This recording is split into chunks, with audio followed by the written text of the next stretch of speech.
Muy buenas tardes a todos. Bienvenidos a esta nueva conferencia que hacemos en colaboración con la Universidad Autónoma de Barcelona y su máster en Global Studies.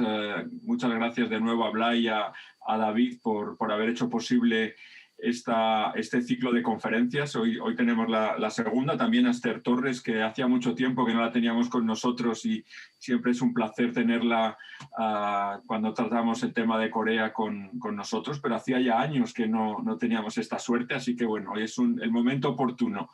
Antes de que se me olvide, la sesión será en inglés, con el profesor Parc, hablará en inglés, pero todos aquellos que quieran hacer preguntas a través del chat en castellano no hay ningún problema, ya las traduciremos nosotros. Lo importante es que nadie se quede sin preguntar por una cuestión de problemas del idioma. Así que si alguien quiere preguntar en inglés o en otra lengua, no hay ningún problema, que ya nos encargamos de traducirlo.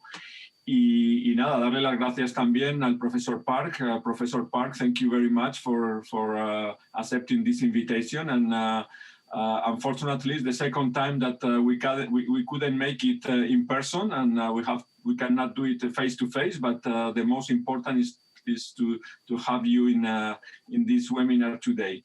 Así que nada, sin más le doy la palabra a Blay Warner, que hará un poco de maestro de ceremonias junto al profesor David también. Y nada, cuando quieras, Blay. Muchas gracias, Rafa. Muchas gracias. Thank you very much. It's a pleasure to be in Casa Asia one more month in this lecture series on Global East Asian Studies. Thanks are due always to our second home, to Casa Asia, for its support, organizing along with the MA in Global East Asian Studies at the Universitat Autónoma de Barcelona and the Gregal Research Group, this lecture series. I welcome everyone to this session, to this online seminar. It's great to be here again, sharing with you this space for knowledge and discussion on East Asia and its impact, its influence and dissemination over the world. To the audience, please feel free to send to our lecturer, Professor Jimmyn Parc, during his lecture, your questions and comments using the chat for the final discussion. This is the second talk of our lecture series of 6 seminars that we have planned until July 1st, one per month, on different topics related to East Asia, from the environment and climate change, as for instance, the lecture that Professor Christopher Dent delivered before the Easter break. Now you have this lecture online on YouTube. To the economic presence of China in Latin America, Japanese international relations and global governance, and cultural issues related to Japanese and South Korean popular culture and cultural industries, like today with our distinguished lecturer, Professor Jimmyn Parc. All these lectures follow the main drivers of this new paradigm on global East Asian studies that we are developing at the Universitat Autónoma de Barcelona, at the UAB, a theoretical paradigm that joins the traditional field of knowledge of regional studies, area studies, a field of knowledge shaping the geopolitical order of the Cold War, which is radically different from the international order of the international scenario that we have nowadays in the world, and the emerging paradigm of global studies, which is being developed nowadays from disciplines such as global governance, global economy, transnational and transcultural studies, global history and literature, global media, and so. In the last decades, East Asia's cultural, economic, and geopolitical importance has overflowed its regional limits and became a main agent of global influence, transregional, and international. East Asia, that is China, South Korea, Japan, and Taiwan, for us, has become a real driving force that shapes the world with economic and financial flows, social influences, and cultural trends that spreads worldwide, far beyond its traditional regional borders, which, by the way, were defined by Western powers in the last 150 years. This overflowing of East Asia throughout the world is the topic and the approach of our MA program on Global East Asian Studies. And because of that, before introducing to you our lecturer, Professor Jimmyn Parc, allow me to give the floor to my colleague, Professor David Sauri from the UAB, coordinator of our MA program, in order to briefly introduce you our study program. So now we're going to switch into Spanish. David, the floor is yours. Adelante, cuando quieras. Thank you very much, Blay. Muchas gracias. Efectivamente, como el profesor Guarné ha dicho, este acto forma parte de las labores de difusión del máster en estudios globales de Asia Oriental. Bueno, pues esto es un poco, voy a ser muy breve, es un máster oficial, un máster que justo este año está en su primera edición. Es un máster de 60 créditos, ECTS, con un año de duración. En estos momentos estamos haciendo la preinscripción para el curso 21-22 y como ha dicho el profesor Blay Guarné, es un máster que no es sobre estos países, sino más bien sobre la influencia y el impacto global que tienen estos países en el mundo actual. Pues estamos todos convencidos de que estamos ante la región del mundo más dinámica en muchos sentidos en estos momentos. Esto es un poco lo que intentamos reflejar en el máster, es este dinamismo en sus distintas dimensiones. Perdón, desde las dimensiones, digamos, hay un módulo en el máster que se llama Productos Culturales, Discursos Representacionales e Identidades Transnacionales, que es todo digamos, el paquete más de cultura, ¿no? De cultura de Asia Oriental, en todas sus representaciones, y hay un módulo de geopolítica, economía y medio ambiente, y hay otro módulo de política y sociedad. Un poco lo que intentamos es ver a través de todos estos distintos elementos cómo la influencia de estos países, la influencia de Asia Oriental en el mundo se está manifestando, ¿no? Tenemos que decir que es un máster que cuenta con la participación de muchos profesionales expertos en todos estos ámbitos que acabo de comentar, y es un máster que también está dirigido a un amplio espectro de profesionales. Como no es un máster sobre estos países, no requerimos el conocimiento de ninguna lengua asiática de manera obligatoria. Es un máster que se imparte en español y en inglés, pero no se requiere conocimientos de lenguas orientales.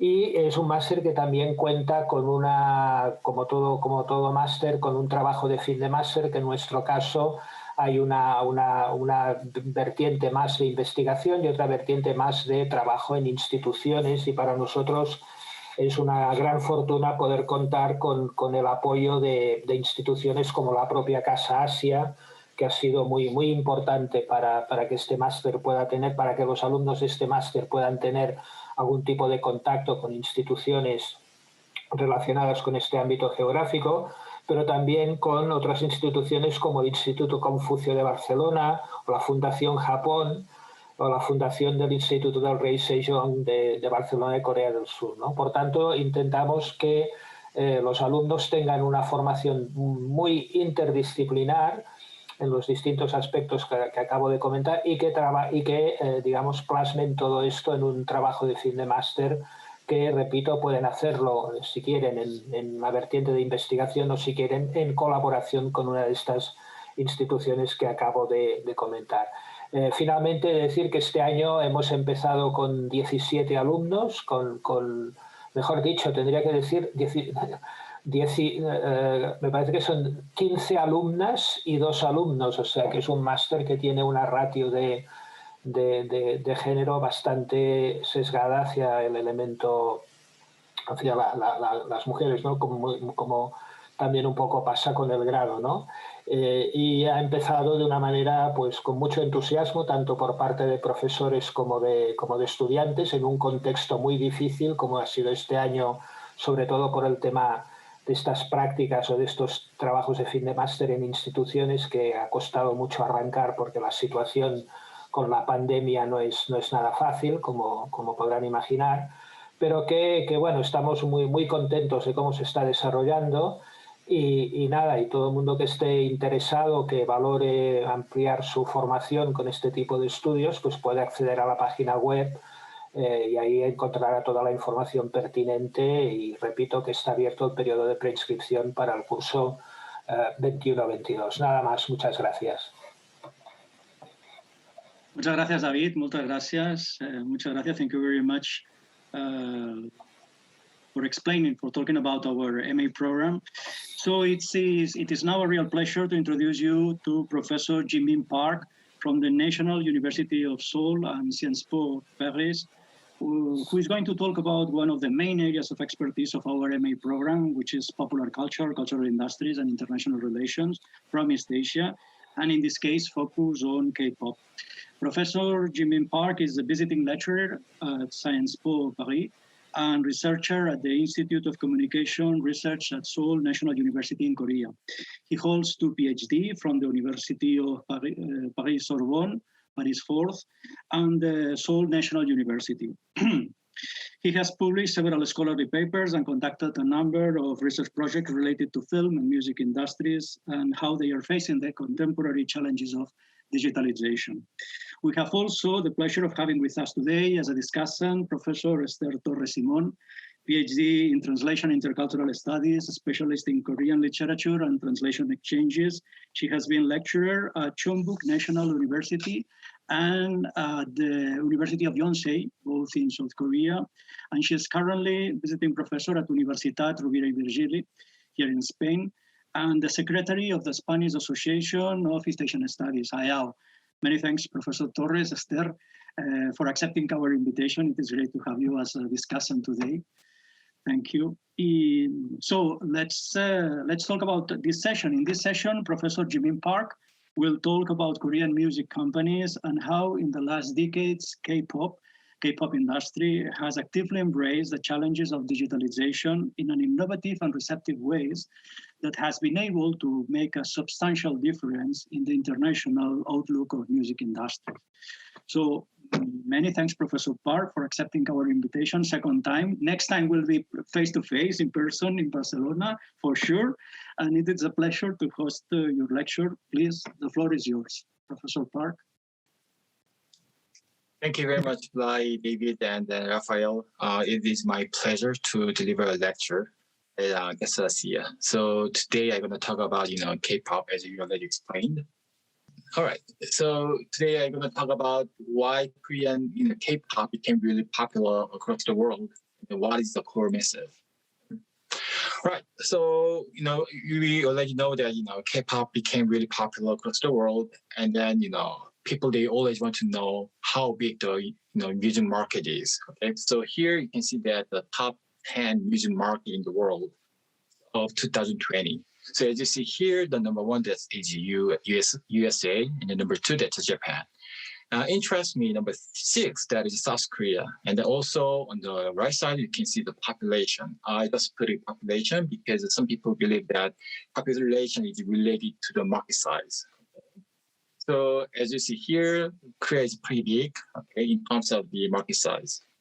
Now, the interesting thing is, like, if you go, trace back to 2004, as you can see here, Korea's music market size is really small, okay? So it was almost 28th in the world. So that means basically within almost, 22 decades, Korea's music market size has increased significantly. So this is interesting why this kind of things happen and why K-pop became really, really, popular across the world. One interesting point, actually, according to EFPI, which is the International Federation of the Phonographic Industry. Okay, so they published some article and then they said in the world there are only 4 countries that export more music than import. Okay? Number 1, that is US, UK, Japan, and then in 2016, Korea joined this club. So basically, that means Korea export a lot of K-pop music to others. Another interesting point, okay, that is a comparison between J-pop and K-pop. So, like, when I was high school student in 1990s, we all listened to J-pop and we never expected K-pop became really, really popular. Another interesting thing is when J-pop was really popular in 1980s and 1990s, it was more like in East Asia. However, differently from J-pop, K-pop became popular not only in East Asia but also in other countries, in other continents. So this is very interesting, aspect. All right. In order to show, how different my approach is, I just want to highlight several existing studies. Okay, so there are a lot of papers that cover, why Korean K-pop became really, really popular across the world. Some people, they argue Oh, okay. Usually K-pop is popular in Asian countries such as Japan and China. Okay. In fact, you have to think about the population. Of course, we know that China has a huge population. So if we just click or check the number of clicks on YouTube, or if we check the the number of people who listen to K-pop, of course, it can be biased. So in this case, what I did is I compared, the number of views on YouTube, and also I checked the population. So I divide them in order to get some kind of idea how many times people listen to it. Okay, so here you can see that if we compare, Japan and Asia. So this is basically except China and Korea. Okay. And then this is about, Asia minus Japan. So, I just want to know what happened. And also this is between, for the age group between 15 and 29. Okay. So basically I assuming that the people who enjoy K-pop, they are like between 15 years old and 29 years old. Of course, it can be varied. Okay. All right. So when you check, actually, the people from North America and Oceania, they listen to more K-pop than other areas. Okay, this is very interesting. Another thing, some people they are arguing K-pop became popular because K-pop is very transnational, and you can see there is a lot of things that is really hybrid. Okay, which means basically some people argue that in K-pop, the Korean band, they are using English lyrics sometimes. Okay. Some people, they said, okay, they dance just like Westerners. So what I'm saying is like, okay, when you say hybridity, you have to think about which in terms of what. It's more like music or lyrics. If you are arguing that K-pop became popular because we use a lot of, English lyrics, then you have to also think about J-pop and pop from Hong Kong, because actually they are also using English lyrics a lot. Okay. When it comes to music, some people they argue in K-pop there's a lot of things like hip hop, reggae, and then metal, and then ballad. But also this is not something unique for K-pop. Okay, basically combined from here and there. Another thing, actually, a lot of people argue K-pop became really popular because this is the Korean government who support a lot financially. Okay, but you have to know one thing very interesting. Before 1990s, actually, the Korean culture products such as K-pop, music, and dramas, it was under government control. So government actually didn't do support K-pop, dramas, and then cinemas. So this is a little bit different. Recently, some people, they argue, no. Actually, if you see what is going on, Korean government, they are trying to give some kind of financial help for concert outside of Korea, or sometimes they do have some kind of concert or K-con. Okay, but you have to think about this one, right? It is like Korean government who are helping K-pop, or Korean government are using K-pop in order to increase the brand name of Korean government. So you have to think about, that kind of thing, all right? Other thing, people, they argue the fandom for K-pop is really, really strong. There are a lot, they are really, really supportive. But also you have to think about cause and effect. In order to be in a strong fandom, you have to listen to or enjoy K-pop. Okay, so basically enjoying K-pop goes first, and once you like it, you became fans of K-pop. Okay, so you have to think about this one. Another one, people they argue, it is more like SNS or the internet. They argue Korean K-pop use a lot of things, internet like Facebook, YouTube, and then Twitters. But my argument is, well, actually YouTube and Twitter and Facebook, it is kind of open to everybody. That means basically if there is some French singer or Spanish singer, if they want to do it, and they can use it. So this is not really specifically to Korean, K-pop. All right, so basically these kind of things cannot explain a lot. Some people, they argue, okay, in K-pop, we can feel there is something really Korean, which is very different from others. they said Korea has very unique traditional culture. Also, Korea has very advanced, musicology, whatever. So they said they try to highlight something about Korea and Korean specific, trait. Okay? So we're going to go over, what is going on. In fact, in order to understand, my argument, I'm going to show you something, okay? I don't know how many of you actually love to enjoy classical music, okay? When it comes to classical music, basically those musics are made in East Western Europe, okay? Just Europe, from 1750 to 1820, okay? So this is it's very unique. I just wonder how many of you actually enjoy classical music. Okay, if you are a classical music lover, I'm just asking you, have you ever heard the terminology like A classical music, G classical music, and I classical music? Anyone? Let's use a chat. No? No.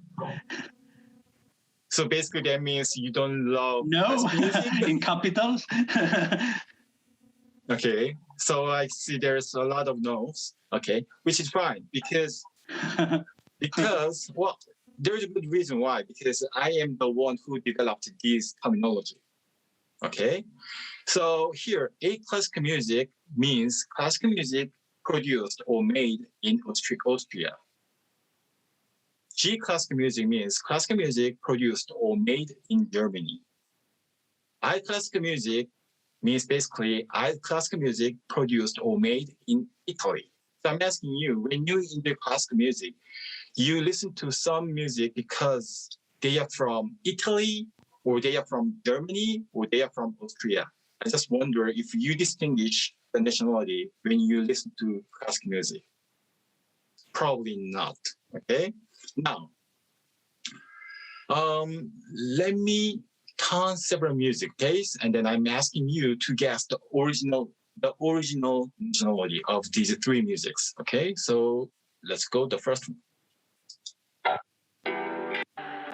Baby, I'm no stranger to heartbreaking the pain of always being let go. And I know there's no making this right. Okay, this is the first one, and then I'm gonna turn the second one.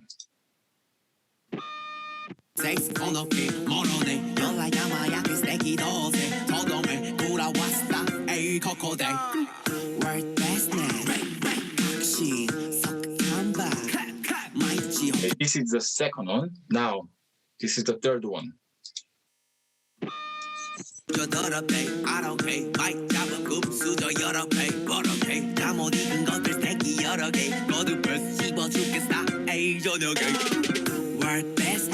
I think this is enough. Can you guess the nationality of these three musics? Okay, first, somebody said like the first one US, second Korea. K-pop. Okay, there's a good answer. Okay, the first one, Ines Santos. Okay, the first one is like USA, so basically American pop. The second one is Japanese J-pop, and the third one is K-pop. Yes, but I'm not sure if you understood. Okay, yes, exactly. Some of them are produced with Steve Aoki. Yes, exactly. So basically, which means those three musics actually, all of them are produced. They are sung by BTS, Korea K-band, K-pop band. Interesting thing is like the first one is they sing in English 100%. The second one, this song name is Mic Drop, and then it is Japanese version, which means basically the lyrics is in Japanese. And the third one, it is a Mic Drop, the same song, but in English. Okay. However, the interesting thing is like if you check those three songs on iTunes, okay, they classify the first song as American pop, the second one they classify it as J-pop, and the third one as K-pop. Okay, so my argument is basically it's all sung by BTS, but because of the language difference, they distinguish this as K-pop, J-pop, and American pop. Is it okay or not? All right. Well, if you want to know, so basically that means, when people enjoy music, the nationality is not much related. Okay, it is not really important. When you are educated to listen to certain music, then in this case you're looking for it. But usually people just listen to it because they like the music. That's it. No nationality. Then what happened to K-pop? Why Korean K-pop became really, really popular? Actually, you have to understand what is going on in the global music industry. Okay, so here you can see the global record music industry revenues. Okay, so basically a long time ago, like 2001, almost the revenue is coming from sales of physical albums. Okay, like a CD and cassette. As time goes by, you can see there is kind of download or other digital sources. Okay, and then recently there's one thing which is actually total streaming. Okay, it's more like a YouTube, Spotify, iTunes, this kind of things. So it has a lot of portion nowadays. So the music industry is changing. Okay, however, one interesting thing is people still they argue who sell more albums than others. Okay, you can see here nowadays the big portion of revenues are coming from the streaming and then download, not physical album sales. Okay, so basically the market is moving around and dynamic. Now, the interesting thing, we see that the streaming has grand portion for revenues, generating. Okay, so here the thing is like when they try to diffuse music, okay, they are using Facebook and Google and other internet media intermediaries, which means basically it is not just music, but also you have to think about how they get spread away, okay, from one country. This means basically, okay, if diffusing some music is good for Google and Facebook, and then they are willing to diffuse these musics. Now, Google and Facebook, their revenue source is advertisement, which means basically the consumers or users, they have to click or watch the advertisement, okay, in order to attract attention from consumers or users. YouTube and Facebook, they have to upload something very attractive and interesting, right? One interesting point is if you go to Google YouTube, okay, you go to YouTube and then mostly if you try to Google both, check both J-pop and K-pop, on the right side, recommended video, you can see there are a lot of K-pop. Okay, this is actually related to copyright. K-pop asks YouTube, hey, you need to pay some, copyright fee. Korean K-pop, they say that we don't care about the copyright fee. We just want to share, and then you can use K-pop. And even the Korean companies, they open their own YouTube channels, and whenever they have new music, they just release it without any hesitation. On the other side, Japanese music companies like Johnny's, they have some kind of, hesitance. Of course, recently with Arashi, it's another Japanese pop group, they changed a little bit, so they just released their music video. But still, if you go to YouTube and then try to find some, recent K-pop, and then you can see it's kind of hard to find. Right. So basically, something is going on, okay? The copyright, and then traditionally people, they don't want to share their music because they cannot make money, or sometimes they cannot generate much revenues. But one interesting thing is that like K-pop bands, they don't care about it, okay? This is actually BTS, okay? They just make some music. It's more like a mixtape. And then they share the link, and then they try to diffuse their music to everybody, okay, without getting any money. This is very interesting, okay? So this is, more like a strategic movement, or they just, abandon receiving some money, copyright fee from others, okay? You have to think about it. Another interesting thing is, for example, like they just release some music without receiving any money. However, this music became really, really popular in iTunes, and then people, they tried to buy BTS music, which actually released freely online. because this is like a try to support these groups, you know. So some people, they just love BTS, and then although they can download freely from online, still they try to buy, you know, those musics on the streaming service providers in order to support, you know, BTS. Now, another interesting point is like the portion of global recorded music revenues. Okay, so again, this is music revenues. Okay, so if you see here, the revenues coming from a lot of portion is coming from streaming service. And then you can see here, it is more like, you know, digital download, okay, also physical album. So it gives some kind of impression that, okay, the music industry, they have to use streaming a lot, okay, also selling physical albums, okay, so because this is related to revenues. But another interesting point is actually the consumption, okay. So streaming, you can calculate how they use it, okay? For example, YouTube, they calculate the number of clicks. Then also on streaming service providers such as iTunes and then Spotify, you can see how many times they play the music, okay? So they can calculate it. Another interesting point is digital download, which include illegal and legal download, okay? Which means basically once you download, okay, actually you don't know how many times people listen to the music, okay? So if you calculate the revenue, maybe streaming service give more revenue than digital download. But when it comes to streaming the consumption, you don't know exactly what is going on, because, you know, once you download the music and the service providers, they cannot check how many times you play and you listen to music, okay? So that means basically just, you know, freely download will give you better effect. Okay? In fact, if you have some kind of interview with, you know, K-pop consumers, a lot of them, they said, you know, they just download music from internet without paying anything. Of course, some people call it like illegal download. Okay? But it seems like, you know, K-pop companies, they don't care about illegal download much. I will talk about that on later, okay?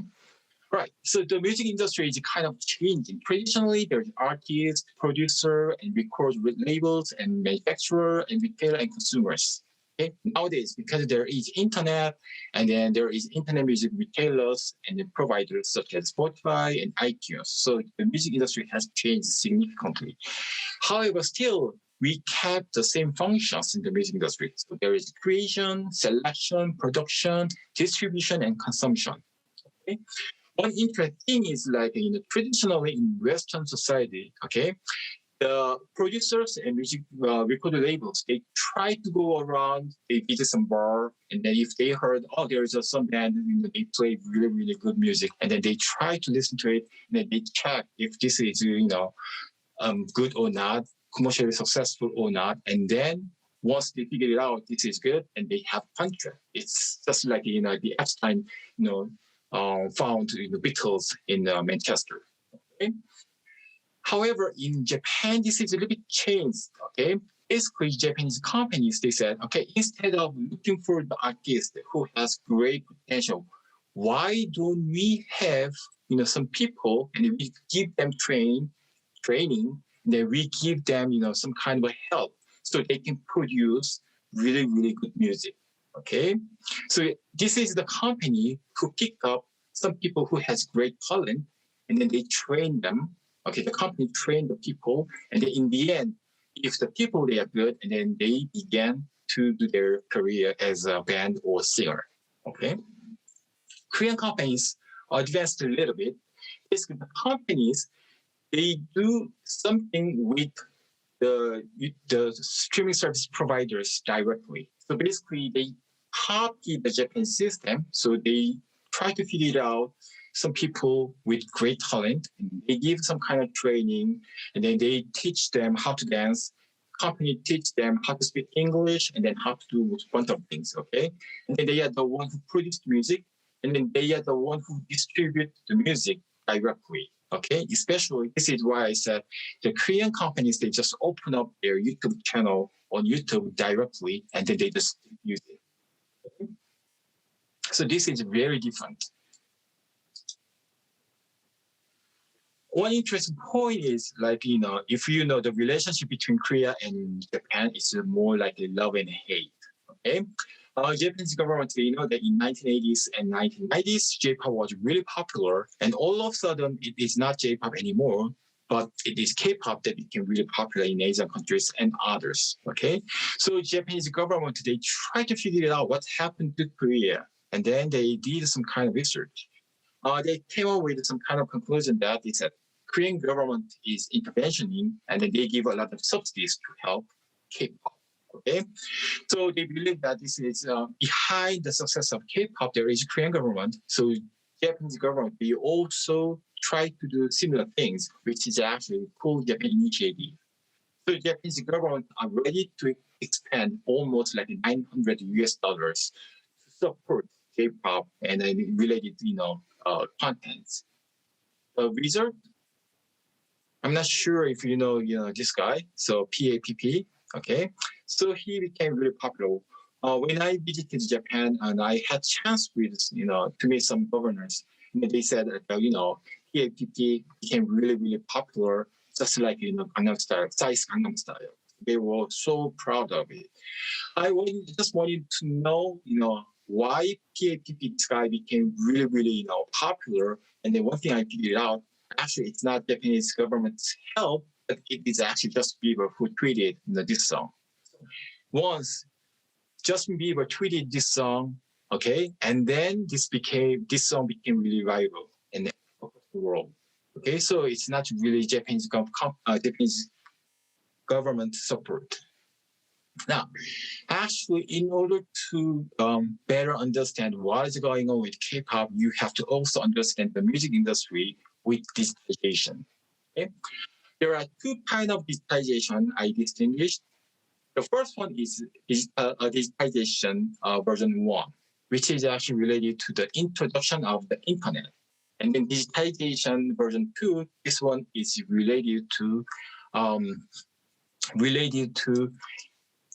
the utilization of a smartphone.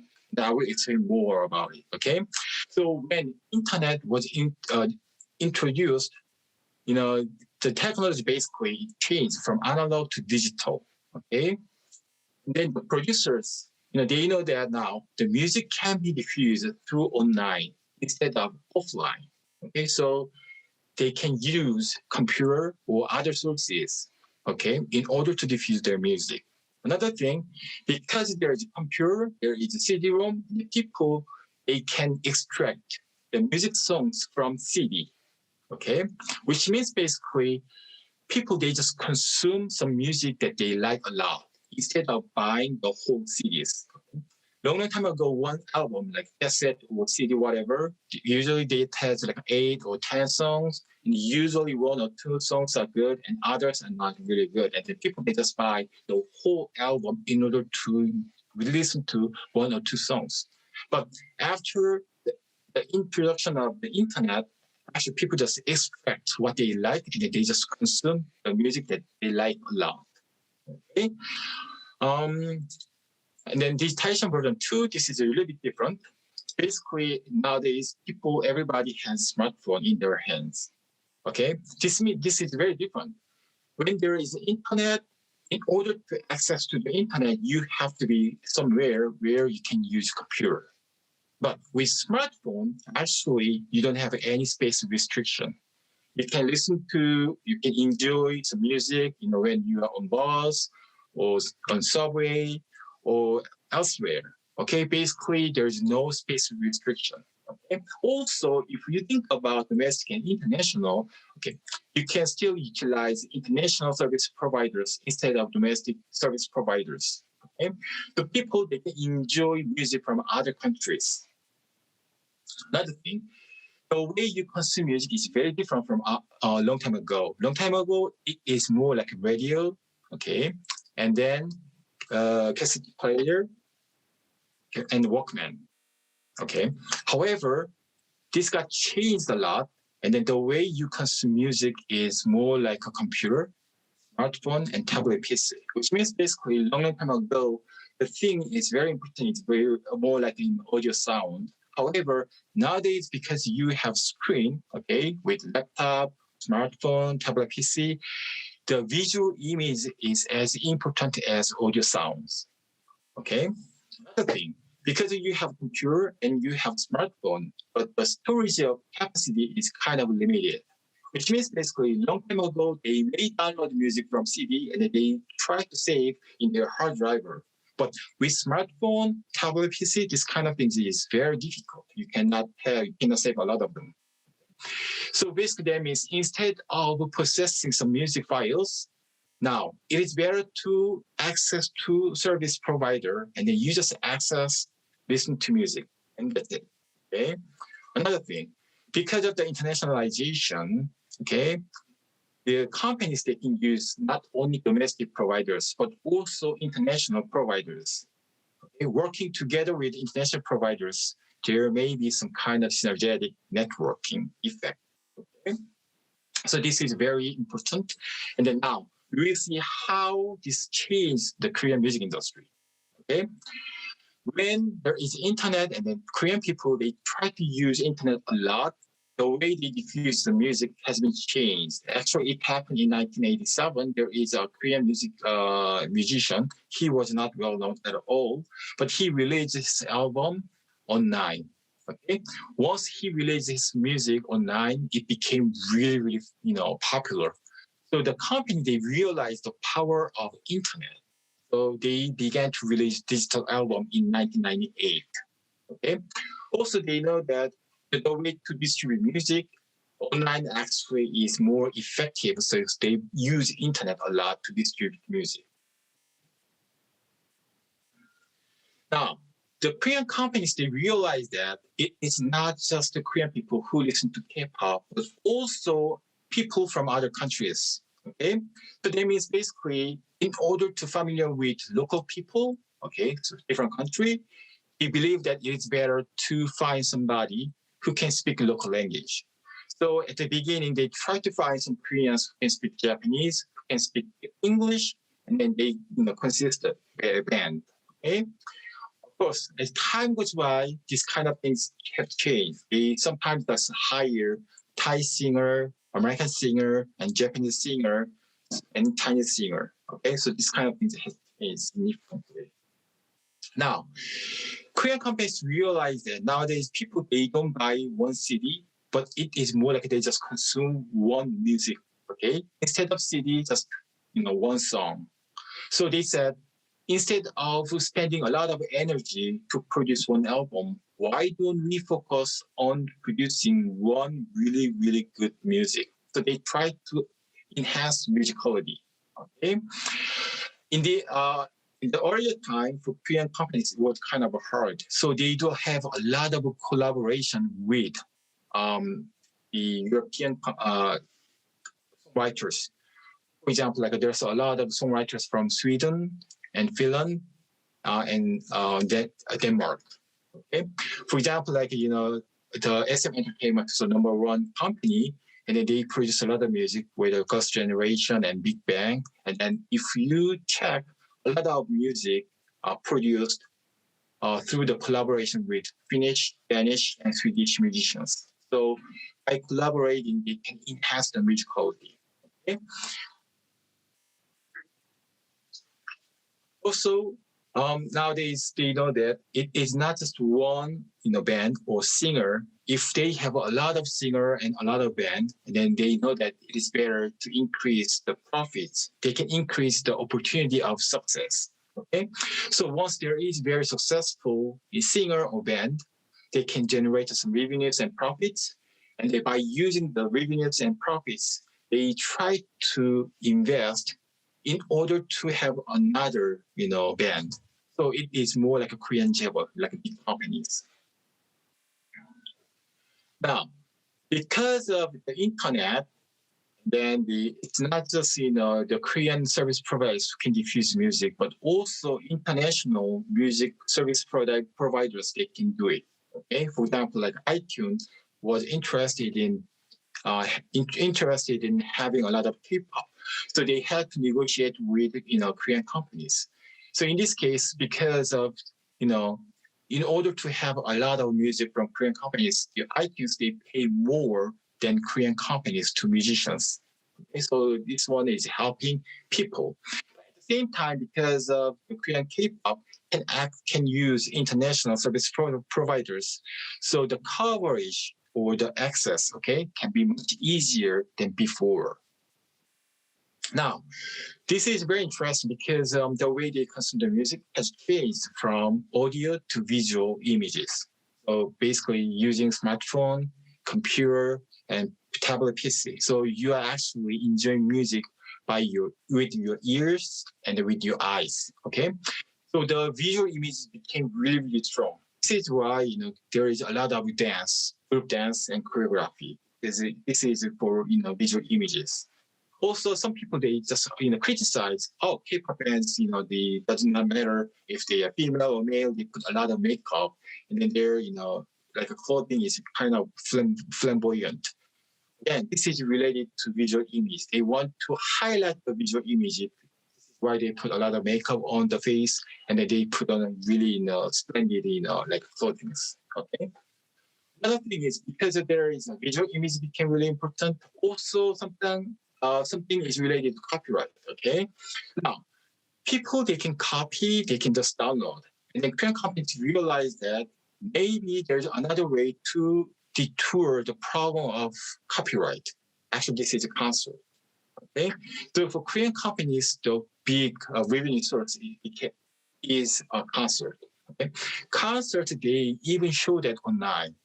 Okay, so people can download music illegally, but they cannot do something illegally with concert. Okay, going to some concert or just watching concert online is very different, experience. And the people, they just want to go to concert more and more once they enjoy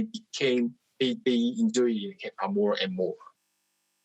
Another thing, as I told you before, because people use a tablet PC and smartphone, there is some problem with the storage. So instead of having the music files in their devices, they try to access to internet service providers. In fact, Korea has this kind of service much earlier than other countries. Okay, so already early 2000s in Korea there is like a company called Soribada, and they try to diffuse music online. Of course, this is a lot advanced when we compare that kind of service with Spotify. So Korean companies, they try to do this kind of thing much earlier. Okay. Because the music industry is really dynamic. Okay. So it's not just big companies, but also a lot of other small companies. They try to be in this industry, and then they try to work a lot in order to produce good music and good band. Okay, so there's a high competition in Korean music industry, and then it is helping the industry to produce better music. Right. So basically, what I did is kind of emphasize the activities of companies. Some people, they argue, okay, so basically, Jimmyn Parc, what you're arguing is it is Korean companies, and they produce a lot of music, and they also foster the environment, and they make some kind of K-pop bands. Right? So they said, okay, it is more like a commercialized, and this is not good. Okay, music is related to culture and art. So basically, this is not good. This is what they said. And then some people, they argue, okay, every K-pop band, they are just similar, they are the same. Okay, my argument is a little bit different. There is one source, and I try to check how many the bands we do have in Korea. So as you can see here, 2009 we have 17, in 2013 we have 48. And then actually they stopped counting the number of bands since 2014 because there are too many appears and disappeared. Basically, we do have a lot of bands, K-pop bands. This is an interesting thing because if there is a lot of K-pop bands, and then if they do want to survive in the music industry, there is high competition and they have to differentiate themselves from others. So there is a certain level of creativity. Some people, they just criticize, okay, well, there's a big company like SM, YG, and JYP, and then they have really, really big company, and they just monopolize, okay? And they just produce the same music ever, okay? But you have to think about some other point. In fact, SM, YG, and JYP, they were like a really small company in 1990s. So within 2 decades or 3 decades, they became really, really, really big companies. They produce a lot of things, right? Currently in Korea, we do have more than 500 companies in the music industry, and then they are really in competition, and they try to produce better music than others. Another interesting point is like income revenues. Okay, the SM Entertainment is #1 company in Korea. So basically, I checked how much they receive outside of Korea. Okay, as you can see here, this is a kind of outdated, but this is more, we make a lot of money from outside of Korea. Okay, the interesting thing is like, a lot of money is coming from actually Japan. The reason is Japan has really, really well developed copyright. So once people release music in Japan, and they can receive the amount of copyright fee. Okay, so it's not just Korean K-pop bands, but also musicians from other countries. They are utilizing or exploiting Japanese developed copyright system. Okay, this is why if you check in other classical music or musicians, there's a lot of Japanese special edition. Okay, this is related to the copyright. Another interesting thing, people, they argue, well, there's some people, they just work a lot, but then it is not the singers or people individual, but it is more like the company, they receive a lot of money, okay, and they don't share it. In fact, what this data is from the National Tax Service in Korea. And if you can see the singer's average income, you can see that since 2010, the income for the singers has increased significantly. So that means basically the music industry became really, really big. And then actually the companies, they do share their profits with their singers. Now, well, I just, ask you something interesting, okay? Can you please tell me what is the commonality or similarity between two guys? I'm sure you already know these two people. Anyone in chatting? What's the similarity, commonality? Let's back to the chat, guys. So quiet. Yes, tech company. Yes, super duper billionaire. True. Okay, now, what is three? What's commonality? Let me add one more. Yeah, dropped college for Bill Gates and, okay, Western countries, and then something else? No, they don't listen to K-pop. Okay, now, what is the commonality and similarity between those five? I just wonder if you know the last guy. Oh God, you don't know him? That's impossible. He's very famous. Guess it. This is the answer. Nope. You can see Emmanuel Macron. So basically, yeah. So what I want to show you is, he was a student at Sciences Po, where I am. Okay, now, what's the commonality among those people? Do you know these two guys? The last two guys? Public figure, yes, but yeah, Jimmyn and RM of BTS, yes. Okay, leader. Yeah, world famous, yes. All right, okay. Let me talk this way. Now, people, we know the Bill Gates, Mark Zuckerberg, and Steve Jobs, Elon Musk, Emmanuel Macron, and then Jimmyn, okay, Jimmyn Parc, and RM, they are all famous. Yes, Twitter, yes. But you have to think about one thing, okay? People, they just highlight they are super duper, millionaire, whatever, and they are genius, and they know how to do business, and they know how to lead people. But you have to know one thing. As I showed before, Emmanuel Macron was once a student at Sciences Po. Jimmyn of BTS and RM, they were just like normal people, just like you. Okay?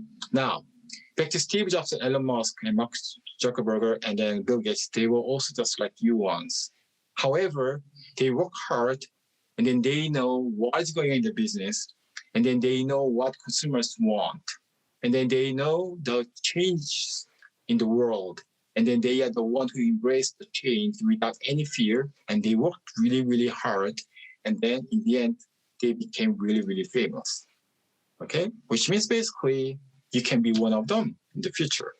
Right now, what I want to argue is, if you know the Korea, again, the K-pop industry, some people they highlight, okay, K-pop, traditional music, whatever. But so far, what I have talked about is, K-pop was not really popular. However, they do a lot of things. Okay, they accepted and adopted digitization. They are using digitization. They try to meet what consumer wants. And they already know how consumers listen to music. So they analyze a bunch of things, and then they are the one who produce really, really interesting music nowadays. Also, when it comes to digitization, okay, they know that this is changing the world, and then they are the one who actively, embrace digitization, and then they do whatever they like. Or they know the changes in the societies, okay?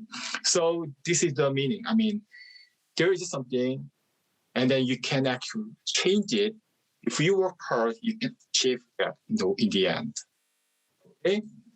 All right. Well, let me give you a conclusion. All right. Some people, they argue culture is something inherited. My argument is no. Culture is created, not inherited. Okay? If you know what's going on with K-pop, probably some in music industry of one country can do similar things. Okay? Maybe it is kind of difficult to pursue, exactly the same route. However, what I mean is it is not impossible, okay? So if you know what to do with K-pop, and then you study well, and then you apply, and then maybe you can have similar effect in the end, okay? Regarding digitization, okay, if you know what is going on across the world, there's a lot of people who are afraid of digitization. Especially music industry, they said digitization is not good. This is increasing illegal, download, and this is violating the copyright law. Okay?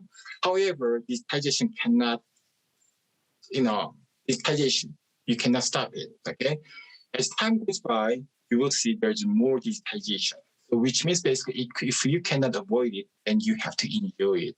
And the Korean culture industry, especially K-pop, they do the same thing, okay? They just embrace the digitization and they just utilize it in order to diffuse their music, in order to produce better music, in order to meet the expectation of consumers. Okay? Some people, they argue, hey, culture is related to national identity and then, whatever. So the government support is very, very important, okay? But what you see from the K-pop case actually is not the government, but it is more like companies. Okay, it is interesting because companies they try to do a lot of things in order to meet consumers' needs. Of course, this is related to maximizing or creating value or profits. Okay, but when it comes to state, okay, country, if they are involved in cultural industries, usually they are not working to meet consumers' needs, but they try to do a lot of things in order to increase the brand name of a country. So this is very different. Okay, so what I argue here is in order to promote culture, maybe business activities is very important. And then actually you can see this kind of things from a lot of, industry and a lot of countries, such as the Hollywood film industry in the United States. Okay, this is my presentation today. And then I think it is time for Q&A session. Wow, thank you. Thank you very much, Professor Parc, Jimmyn. It was a revealing lecture, illuminating lecture, a lot of food for thought. We have learned a lot, so thank you. And actually, it's quite amazing because in a 50 minutes lecture, you didn't mention the word Hallyu, Korean wave. That means that you are giving to us another approach, a different approach that we are familiar to, which is more related to soft power and the political uses of Korean pop. So you are really focused on industrial and all, and this change of the music market, that is facing this new digitalization era. So now I have the pleasure to give the floor to Esther Torres, Professor Torres, who is going to act as our discussant. So Esther, Professor Torres, whenever you want. Well, thank you very much. I'm actually here mostly to intervene if there are no questions coming from the audience, but we have a very engaged audience. So probably I will have a very easy work today, which is excellent. There are many questions coming up. And well, first of all, I wanted to thank you for your presentation. I think it brings up many interesting food for thought, especially regarding the role of the state intervention in the cultural industries, but also on how we should be handling innovation in general and disruption, which is something, as you mentioned, that can go just beyond K-pop in this case. So coming from the chat, and first of all, I think there's a key question here regarding precisely state intervention. Juan is asking if you think that there is a further similarity between high-tech and K-pop, which is that sometimes liberalism or making the industry free can make huge concentrated monopolies.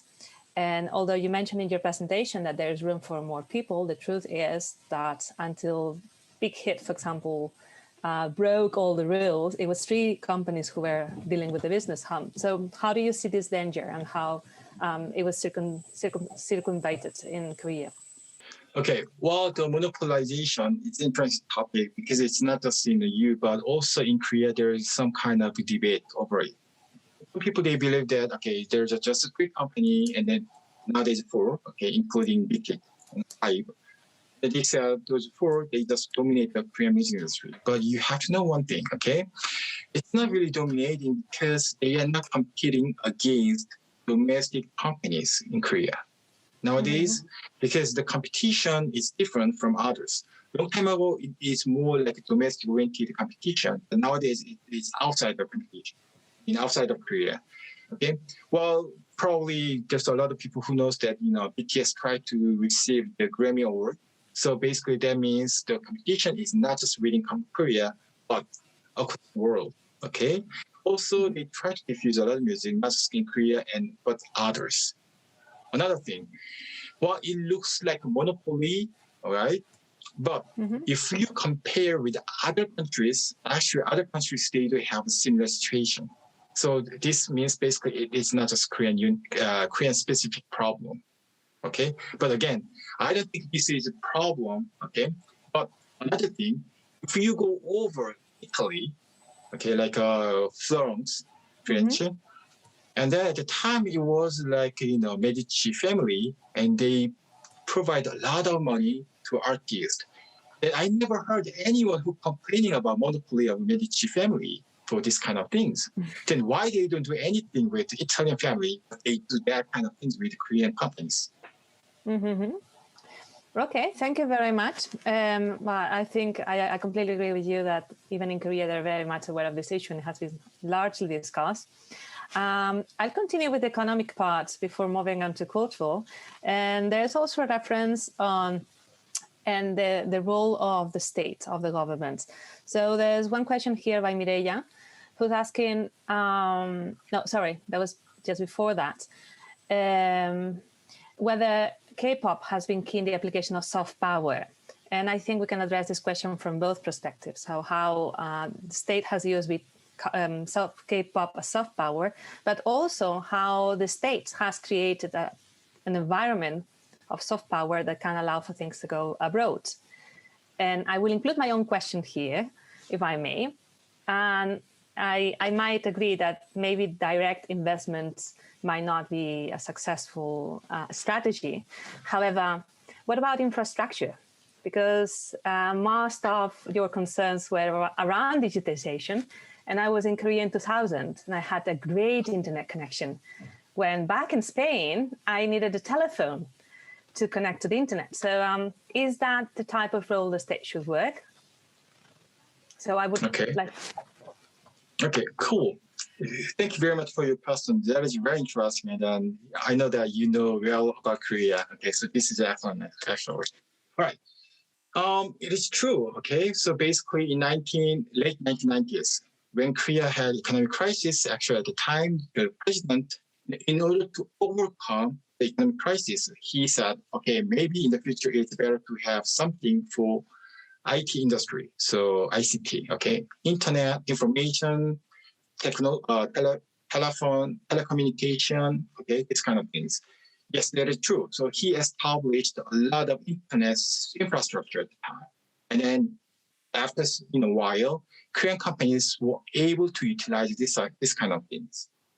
Well, my argument, if you know the beginning of internet, actually it is not Korea, but it is more like France. And then the France was kind of famous for its Minitel. So they introduced this kind of things really, really advanced. They even argued that before the internet, France is the one who established these kind of things.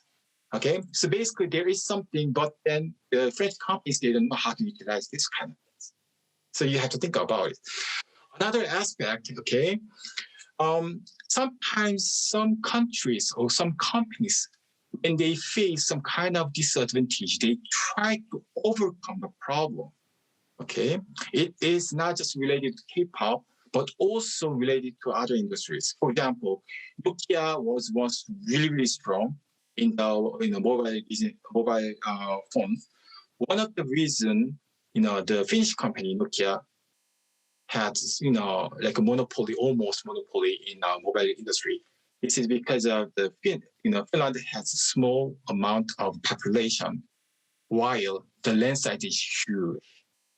So basically for them, putting a lot of infrastructure for telecommunication, it costs a lot. This is why they try to develop, the mobile technology. This is actually related to K-pop, okay? I did not explain much, but in 1990s, the copyright was not really well respected in Korea. Okay, so when there is the internet, yes, when there was internet and the people use computer and they extract music from CD and cassette, whatever, the Korean music industry fell down almost 90%. Okay, so for music industry, it was a huge gain. Okay, so of course they had the same, activities. The internet is killing the music industry. The computer is killing the music industry. But of course they complained a lot. But there are some companies like SM and JYP, and then they realized, okay, now we cannot reverse the way of digitization. And now we have to do something. Okay, so they try to figure out some way around to overcome the problem. Okay, so just having infrastructure, it doesn't explain much. You have to think about some other things. All right. Again, one thing I explained before, the internet nowadays, YouTube, Twitter, and Facebook is over there. So it doesn't matter if you are from Sweden, Korea, or South Africa. If the internet is there and you can upload, you can do it. But still, okay, I know there is some differences in terms of internet quality, but still you can upload it, okay? However, you can see that there are some companies, like Korean K-pop companies, they upload their music whenever they like. But still, there are some companies like Japanese, they don't want to share the music online, okay? Because they still have, in old fashion, and they try to respect copyright. And then another question is related to the soft power. The K-pop industry being key in application of soft power of country. Okay. Well, as I told you before, soft power is somehow related to K-pop, yes. But initially, it was not K-pop, okay? That became really, really popular, but it was more like in the Korean drama series. And in Korean drama series, the Korean government, they did not support anything before, okay? So K-drama became really, really popular. And then it got diffused and it gained international fandom. Later, K-pop became really, really popular. And then once government realized K-pop is popular elsewhere, and then they began to do something else.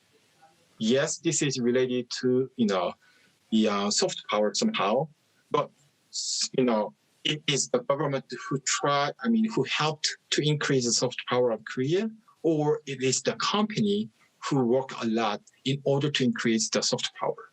And then you have to think about these kind of things. Some people, I know that there is a lot, they highlight the role of the government. Okay? But if you know how much the French government utilized in order to promote their film industry, you will be surprised. They pour huge money, but then how many of you actually go to movie theater to watch different films nowadays? Even if they are available on Netflix, I don't think you're going to watch them. Oh, come on.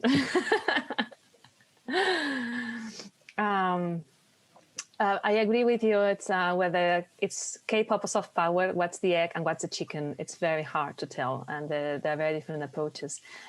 But I'd like to rescue another question by Andrea, is whether do you think that the development of K-pop in the last decade has made possible an improvement in the economic and geopolitical aspects of the country in the international scales? Like, has K-pop helped Korea become much more visible than before? And okay, well, yeah, go ahead. Just a related question that comes here is, as some people seriously think that this has been the case, what do you think will happen next?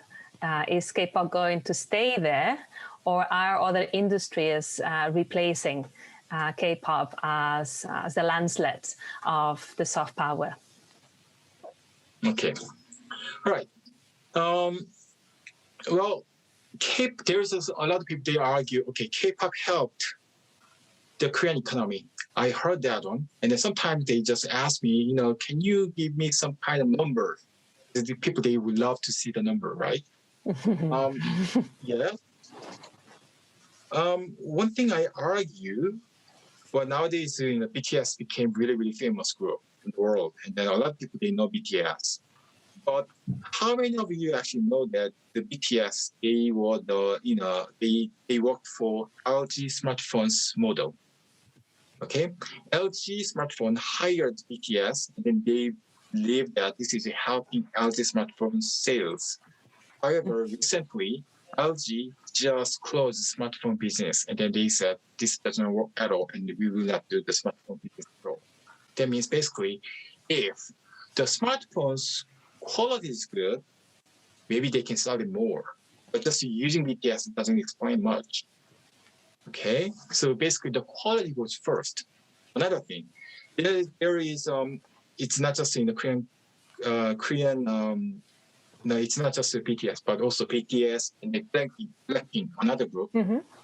Okay, actually, if you know what brand, okay, they are wearing for the clothes, okay, it is almost like French companies or Italian companies, Louis Vuitton, Chanel, Gucci, and then Christian Dior. Okay, are they really working for Korea, or are they working for something else? Okay, mm-hmm. I'm sure there's people who knows what is going on, and also BTS and then Blackpink and then a lot of Korean groups, they were supported by international companies, not just from Korean. Okay, of course. Still, it carries, okay, the name Korea, okay? So you have to think about it. Another one, I know that there's also a lot of people who love K-pop, but also there is backlash. Some people, they argue, okay, K-pop is not good, and K-pop is just for females, and then K-pop, it is some kind of like, projecting like homosexuality. Sometimes they say this is boring and same project, whatever. So there is backlash also. Okay, so you have to calculate everything. Of course, this is related to economy, but it is projecting the image of Korea, and then it is helping export. Still, if the product quality is not really good, then it doesn't matter. But it's not really helpful. Another thing about the future of K-pop. Yes, this is a very, very tricky question. Personally, I believe that if there is no intervention of government, I think this will be fine. Okay, as long as the companies, they try to enjoy the dynamics in the music industry, global music industry, and they try to meet the consumer's demand or needs, then this is fine. But usually companies, they have some kind of tendency to have complacent, attitude once they are really successful. It's really dangerous. see this kind of things a lot, other countries. Some countries, especially France, where I am, the directors and the musicians, they said, no, we don't care about consumers. We just produce what I like. And this kind of attitude is very dangerous. And I see that this kind of thing coming nowadays in Korean music industry. And this is really dangerous. Okay, so probably related to the consumer expectations and consumer needs. There were some voices that were very critical, especially of early Korean pop, of the lack of cultural appropriation, the cultural awareness in general. And also there has been quite a discussion on the lack of diversity sometimes, especially in the first groups. So do you think is that one of the issues that's going to be tackled in the future in order to meet those international consumers' claims? Okay. Or is it the opposite? Well, I know that there's a lot of people, they said, okay, this is not Korean, this is not Korean, this is just copy of J-pop, this is copy of, American pop, or copy of, someone else's. There are some people who argue that way. Yes, I agree. I will not deny the kind of things. But you have to think about what culture is, okay? It's several years ago, I went to Buñol in Spain. I'm not sure if you know Buñol, okay? And then this town is really famous for its famous tomato fight. La Tomatina de Buñol, that's right? Yeah, exactly. Oh, yeah, that's so I went there. Yeah, so I went there, Buñol, and then I met the people who organized this kind of event. So I had some kind of discussion. And I asked them, hey, how long this event has been here in Buñol? And is this traditionally Spain thing? And then he said, oh, Mr. Parc, this is really traditional thing. And it has more than 1,000. And the tradition is long, something like that. That's what he said. And then, from Roman Empire, right? From the Roman Empire, something like that, no? Yeah, it's a real tradition. No, not that much, but he said almost 1,000. That's what he said. So in front of his face, I said, you're lying. Okay? And then he said, like, excuse me? And I said, you're lying. And then he said, how dare you say so? And then I said, because you're lying. Okay, and then he said, like, hold on a second. So you said you're from Korea and then you don't know anything about Western culture. And then how can you say that? And I said, because there is good evidence. Okay, if you check with the Wikipedia or, just internet, try to find the origin of the tomato. This is not from Spain. This is from Latin America. Okay, so if there is a tomato, this should be after Columbus. Okay, so that means basically they believe that this is Korean, Buñol traditional thing, but this is not. Also another thing, the Halloween. Nowadays, people they believe that this is a Canadian or like a Northern American, event, and a lot of countries, including Japan, Korea, and France, they try to avoid it, and they said this is like Americanization, and this is not good for culture. But if you know the origin of Halloween, actually, this is from Celtic, event, like Basque, and then like Celtic people in the UK, and then actually this is the North American, countries. They are utilizing this kind of event for their own reason. Okay, so it's not really their traditional thing, but they believe that this is a traditional thing. Okay, talking about kimchi. Okay, it's kind of a hot issue nowadays. But if you know kimchi, it's said this is a Korean traditional one. Yes, it is. We really believe so.